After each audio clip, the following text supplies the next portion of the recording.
प्यारे दोस्तों, दुनिया भर में आप लोगों ने देखा होगा कि अगर कद कामत के हिसाब से बड़े जानवरों की बात की जाए तो ऊंट तकरीबन पहले नंबर के जानवरों में आता है। और दोस्तों, हम लोगों ने अभी अभी ईद कुर्बान पर इसी ऊंट को कुर्बान होते भी देखा है। लेकिन आज की इस वीडियो में हम आपको बताने वाले हैं मौसम के कुछ अमेजिंग फैक्ट्स जो कि ऊंट के बारे में है। दोस्तों, ऊंट बुनियादी तौर पे अरब ममालिक के अंदर पाया जाता है और अफ्रीका के अंदर भी ऊंटों की मुख्तलिफ इकसाम पाई जाती हैं। दोस्तों, जब कभी ये गुस्से में आ जाए तो अपने मालिक तक को नहीं छोड़ता। और आप लोग ये भी जानते होंगे कि ऊंट सांप को भी खा जाता है। दोस्तों, पुराने वक्तों की बात है कि ऊंट एक जंगली जानवर के तौर पर जिंदा रहता था, लेकिन वक्त के साथ साथ इसे पूरी दुनिया में मौजूद लोगों ने अपने लिए और अपने फायदे के लिए जंगलों से निकालकर इसे डोमेस्टिकेट कर दिया, यानी कि पालतू जानवर बना लिया। और इस वक्त पूरी दुनिया में लगभग 1,40,00,000 के करीब ऊंट हैं और ये सारे के सारे किसी न किसी शख्स की मिल्कियत है। इस्लामी एतबार से बात की जाए तो मुख्तलिफ इस्लामी कहानियों में ऊंट का तस्करा आपको लाजमन मिलता है। कुछ सहाबा के पास ऊंट हुआ करते थे और सरकार दो आलम सल्लल्लाहु अलैहि वसल्लम भी ऊंट की सवारी को बहुत ज्यादा पसंद किया करते थे। प्यारे दोस्तों, इस वक्त रेगिस्तानी इलाकों के अंदर ऊंट को रेगिस्तान का जहाज कहा जाना बहुत ही ज्यादा क्रूशियल है, क्योंकि ये एक ऐसा जानदार है जो कि रेगिस्तान में 50 से 60 किलोमीटर पर घंटा की रफ्तार से मूवमेंट कर सकता है। दोस्तों, इसको आमतौर पर सामान वगैरह एक जगह से दूसरी जगह पहुंचाने के लिए इस्तेमाल किया जाता है और कुछ लोग इस पर सफर भी करते हैं। वक्त के साथ साथ ये टूरिस्ट वगैरह को घुमाने के लिए भी इस्तेमाल होने लगा है। दोस्तों, अगर कभी ये गुस्से के अंदर आ जाए तो इसे कोई भी नहीं संभाल पाता। अरब ममालिक के अंदर एक वीडियो पिछले दिनों बहुत ज्यादा वायरल थी, जिसमें एक ऊंट गुस्से में आया और इसने अपने मालिक को ही कत्ल कर दिया। दोस्तों, इसी तरीके से ये अपने मुंह से गहरे हरे रंग का झाग निकालता है जब कभी इसे गुस्सा आता है। ये ऐसा झाग है और ऐसा मंजर है जिसे देखकर आपका जिस्म कांपना शुरू कर देता है और आपको बाकायदा डर लगता है और इसके करीब कोई फटक भी नहीं सकता। तो लोग इसके अपने जो मालिकान होते हैं वो भी इस तरह के मामलात में कभी ऊंट के पास नहीं जाते। दोस्तों, ये 10 से 15 दिन पानी के बगैर जिंदा रहता है। ये तो आप लोगों ने अपनी किताबों में पढ़ा होगा, लेकिन आप में से कुछ ही लोग जानते होंगे कि ऊंट 7 महीने तक पानी के बगैर जिंदा रह सकता है और इस दौरान में इसका वजन तकरीबन आधा रह जाता है। दोस्तों, ऊंट का डिजाइन बहुत ही अजीबो गरीब होता है। ये अपने अंदर पानी स्टोर कर लेता है और फिर इस पानी को इस्तेमाल करता है अपने सर्वाइवल के लिए। दोस्तों, एक वक्त में एक ऊंट तकरीबन 100 लीटर से लेकर 200 लीटर तक पानी भी पी सकता है और इसको पानी आप जानते हैं कि सहरा में बड़ी मुश्किल से मिलता है, इसलिए जब कभी पानी मिल जाए तो इसकी कोशिश होती है कि ज्यादा से ज्यादा पानी को स्टोर कर लिया जाए। और यही वजह है कि ऊंट के बारे में आपने मुख्तलिफ दास्तानें पढ़ी होंगी। जब लोगों को रेगिस्तान के अंदर प्यास की वजह से बिल्कुल मौत दिखाई देने लगे तो वो ऊंट को कत्ल करके ऊंट के अंदर से पानी निकाल कर पी लिया करते हैं। दोस्तों, ऊंट की बॉडी में कई दफा जहर बनने का एक अमल शुरू हो जाता है, जो कि ऊंट की एक बड़ी अजीब सी बीमारी है।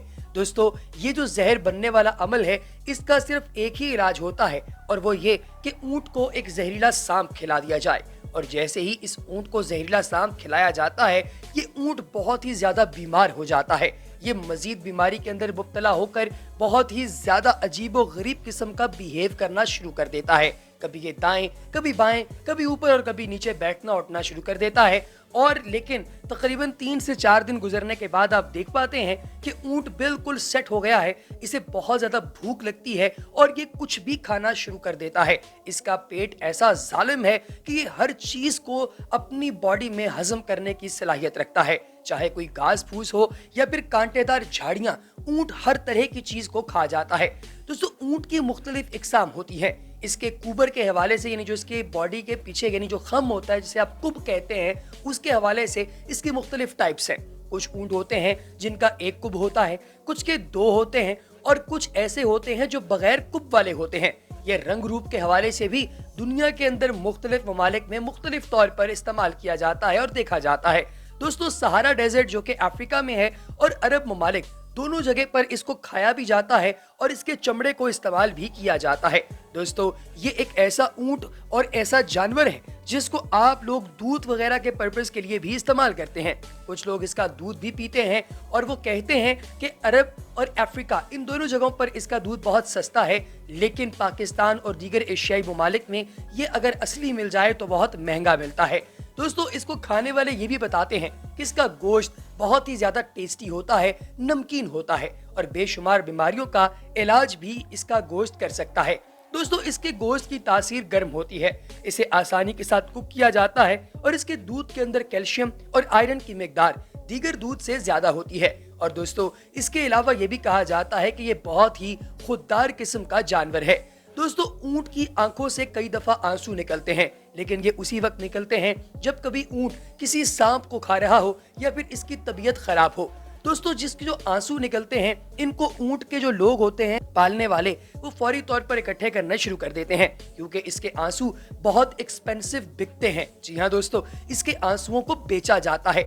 बेचने वाले ये मानते हैं और खरीदने वाले भी ये मानते हैं कि इसके जो आंसू हैं वो सांप के खिलाफ एंटीडोट के तौर पर इस्तेमाल होते हैं। यानी अगर किसी शख्स को ऊंट के मतलब इर्द गिर्द रहने वालों में से अगर किसी शख्स को सांप काट ले तो फिर उस शख्स को ये आंसू पिलाए जाते हैं ऊंट के और वो बिल्कुल ठीक हो जाता है। दोस्तों इसकी पीठ पर कुछ लोग कहते हैं कि शैतान बैठता है, इसीलिए जब कभी आप ऊंट की पीठ पर सवार हों तो बिस्मिल्लाह पढ़कर इसकी पीठ पर बैठा कीजिए। दोस्तों ये कहा जाता है कि दुनिया भर में आज भी कैमल रेस का इनकाद किया जाता है, यानी ऊंटों के माबैन रेस का। जी हाँ दोस्तों, इसमें होता यह है कि दुनिया भर से मुख्तलिफ ऊंट मालिकान अपने ऊंटों को लेकर आते हैं और फिर एक बहुत बड़ी रेस का इनकाद किया जाता है। इस रेस के अंदर इन ऊंटों को दौड़ाया जाता है और दौड़ाने से पहले इन ऊंटों की पीठ पर एक छोटे से बच्चे को बांध कर बिठा दिया जाता है ताकि वो नीचे ना गिरे। और फिर जैसे जैसे ऊंट भागता है वो बच्चा ज़ारो कतार रोना शुरू करता है। जितना तेज और चिल्ला चिल्ला कर बच्चा रोता है ऊंट उतना ही तेजी के साथ भागता है। और यही वजह है कि दुनिया भर में तमाम ममालिक के अंदर इस रेस को बैन कर दिया गया है, लेकिन अब भी छुप छुपा कर इन रेसेस का इनकाद मुख्तलिफ जगहों पर किया जाता है। दोस्तों ऊंट आपस में कई दफा लड़ना शुरू हो जाते हैं और अगर कभी किसी ऊंट को बुखार वगैरह हो जाए तो इसकी बॉडी पर कट लगाए जाते हैं ताकि इसकी जिस्म से गंदा खून बाहर निकल जाए। ये अमल बड़ा कारगर साबित होता है और इस अमल से ऊंट बहुत जल्दी ठीक हो जाते हैं। कुछ लोग हिजामा वगैरह जो है उसको भी इसी चीज के साथ रिलेट करते हैं। दोस्तों अगर कभी आंधी चल जाए तो आप जानते हैं कि आपको कुछ दिखाई नहीं देता, लेकिन ऊंट की आंखों पर अल्लाह की तरफ से एक ऐसी झली लगा दी गई है कि जब कभी तेज आंधी या तूफान आता है तो ऊंट उसके दौरान भी अपनी आंखें बंद नहीं करता, बल्कि इसको बड़ा वाज़ेह तौर पर पूरा सहरा दिखाई देता है। दोस्तों ऊंट के 34 दांत होते हैं, ये 40 से 50 साल तक जिंदा रह सकता है। और दोस्तों ये भी कहा जाता है कि ऊंट का गेस्टेशन पीरियड यानी कि इसकी जो प्रेगनेंसी है वो 13 से 14 महीने तक की होती है और उसके बाद ऊंट पैदा होता है। तो प्यारे दोस्तों, आपको हमारी आज की वीडियो कैसी लगी कमेंट सेक्शन में जरूर बताइएगा। अगली वीडियो तक हमें दीजिए इजाजत। अपना बहुत सा ख्याल रखिए, दुआ में याद रखिए। अल्लाह ने